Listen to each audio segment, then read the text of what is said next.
채널 아트에 있는 이 부분을 클릭하신다면 저와 바로 연결되어서 대화하실 수 있습니다. 안녕하십니까. 오늘은 질문이 증상에 대한 질문은 아니에요. 정신분석과가 어떻게 되느냐, 어떻게 하면 정신분석 할 수 있냐, 이런 질문이에요. 먼저 질문을 읽어드리겠습니다. 저는 저희 사촌이 정신분석 치료를 받고 있는 것을 보았는데 거금이 들었지만 사촌은 누워있고 상담자는 뒤에서 말을 하게 유도하는 치료를 했다는데 몇 년 동안 이유를 알 수 없었던 강박행동을 단 1년 만에 낫게 한 것에 대해서 신기함을 느꼈습니다. 프로이트의 정신분석을 사람들에게 치료할 정도가 되려면 무엇을 해야 하나요? 저는 어릴 때부터 심리에 관심이 많은데 현재 중3이고 사람들이 신체적 고통이 전부라고 생각하지만 저는 이전부터 정신적인 고통으로 인해 힘들어하는 사람도 있다고 생각합니다. 그런 사람을 치료하고 낫게 하고 싶어요. 말을 하게 유도하는 치료가 아니라 자유연상을 시키죠. 누워서 생각나는 그냥 다 말하세요 하는 거예요. 그리고 단 1년 만에 나았다고 하기보다는 분석 효과는 생각보다 일찍 나왔을 겁니다. 보통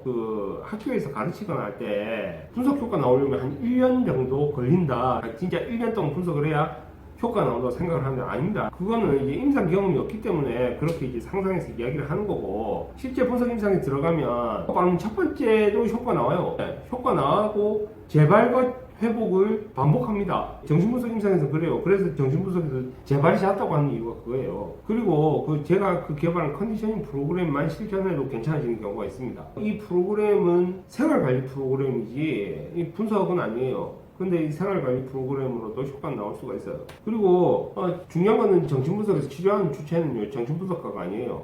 자기 자신입니다. 여기서 이제 이런 이야기를 좀 해야 될 것 같은데요. 정신분석에서 증상을 바라보는 시각은요, 정신의학이나 심리학하고 완전 다르다고 보시면 돼요. 병을 그 에너지 덩어리로 보고 그것을 개인이 활용할 수 있는 것으로 생각을 하는 거죠. 이런 관점이 생각보다 잘 안 알려져 있어요. 기존의 그 심리학이나 정신의학에서는 이 애정 결핍이 돼 있다 하면 결핍 부분을 채워주면 치료가 된다, 이런 이론을 전개를 하고 있거든요. 그런데 정신분석에서는 그게 아니에요. 애정 결핍이 있는데 이게 이제 너무 많은 것을 요구한다는 거예요. 채워지지 않는 플러스 알파가 있다는 말이죠. 이 플러스 알파를 잘라내자 하는 것이 정신분석의 태도입니다. 그러니까 이 임상을 대하는 모델 자체가 다르다고 봐야 돼요. 프로이트를 공부하고 싶으시다면 지금으로서는 제2외 국어를 열심히 하는 걸 추천을 해드리는 게 좋을 것 같아요. 독일어나 불어죠.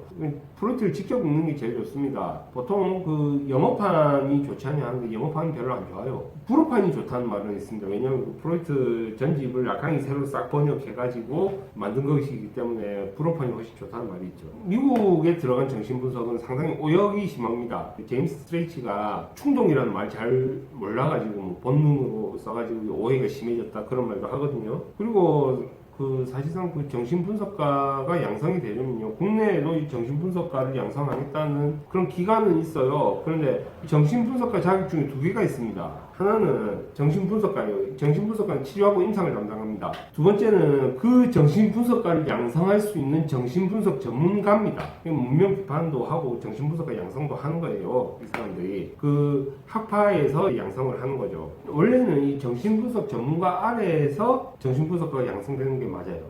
근데 지금 현재 국내에는 그런 자격을 가지고 있는 분이 있는지는 모르겠는데, 정신분석 전문가는 국내에는 원래 2명 계셨는데 지금 새로 들어왔는가 모르겠어요. 두 분 다 지금 활동 못 하시거든요. 한 분은 제 스승이신데 돌아가셨고요. 한 분은 퇴출됐다고 그러고, 좀 제대로 배우고 싶으시다면 유학 가는 게 제일 좋을 것 같아요. 프랑스에 가도 이 정신분석 전문가 만나는 게 많이 힘들대요. 아니면 정신분석 전문가 자격을 가진 분석가가 들어오는 걸 기다려야죠. 저도 들어온다는 말은 들은 적이 있는데 잘은 모르겠어요. 거기다가 이제 정신분석이 보면 이제 말로 하니까 상담사나 인문학 과목이 있는 것 같잖아요. 근데 프랑스 가면 인문학 아니래요. 의사 과목이랍니다. 그래서 이 수강이 되게 까다롭대요. 이거 제 스승 아래에서 공부하면서 프랑스 유학 갔다 오신 분들하고 이야기를 하는데, 프랑스에서 유학 하다가 정신분석에 관심이 있어서 이거 한번 수강해보고 싶다 해서 신청을 했는데 수강한 과목이 하나 모자라서 탈락했다고 하더라고요.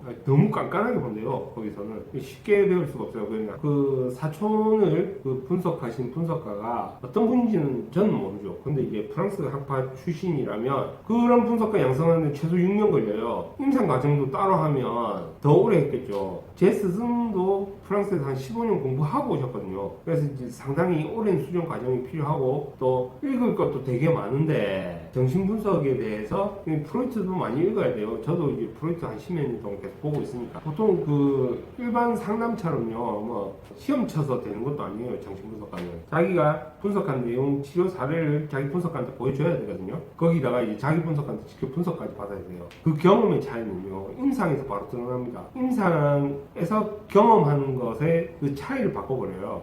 아직 중3이라면 지금부터 열심히 준비해두면 나중에 뭐 직접 할 기회를 만들 수도 있을 거예요. 그리고 그 정신분석도 의학하고 관계에서 연구하는 부분들이 있거든요. 뭐 다발성 경화증이라든가 강극성 척추염 같은 질환에 대해서 이 정신분석이 효과가 있는 측면이 있어요. 그게 기세성으로 발견하는 것이기 때문에 분석을 통해서도 치료가 되는 지점들이 있거든요. 저 역시도 뭐 온라인에서 분석을 하지만 실제로 신체 통증도 진정이 된 케이스가 몇 케이스가 있어요. 그래서 프로이트를 잘 해놓으면 임상에서 굉장히 많은 도움이 됩니다. 그리고 그 정신분석 하실 때 잘 알려지진 않았는데 국제 정신분석 학파하고요 유럽 쪽 학파하고 좀 차이가 좀 있어요. 그 영리학파 들어갈 때 나르시시즘 같은 개념은 어려워서 좀 잘라 먹었거든요. 정신분석에서 정신병 검토할 때 나르시시즘 개념이 필요해요. 그런데 그 영리 쪽에서는 이거 잘 안 다루니까 조현병 같은 경우에는 이 뇌문제라고 바로 밀어붙여버린 거예요. 나르시시즘 개념이 있으면 이걸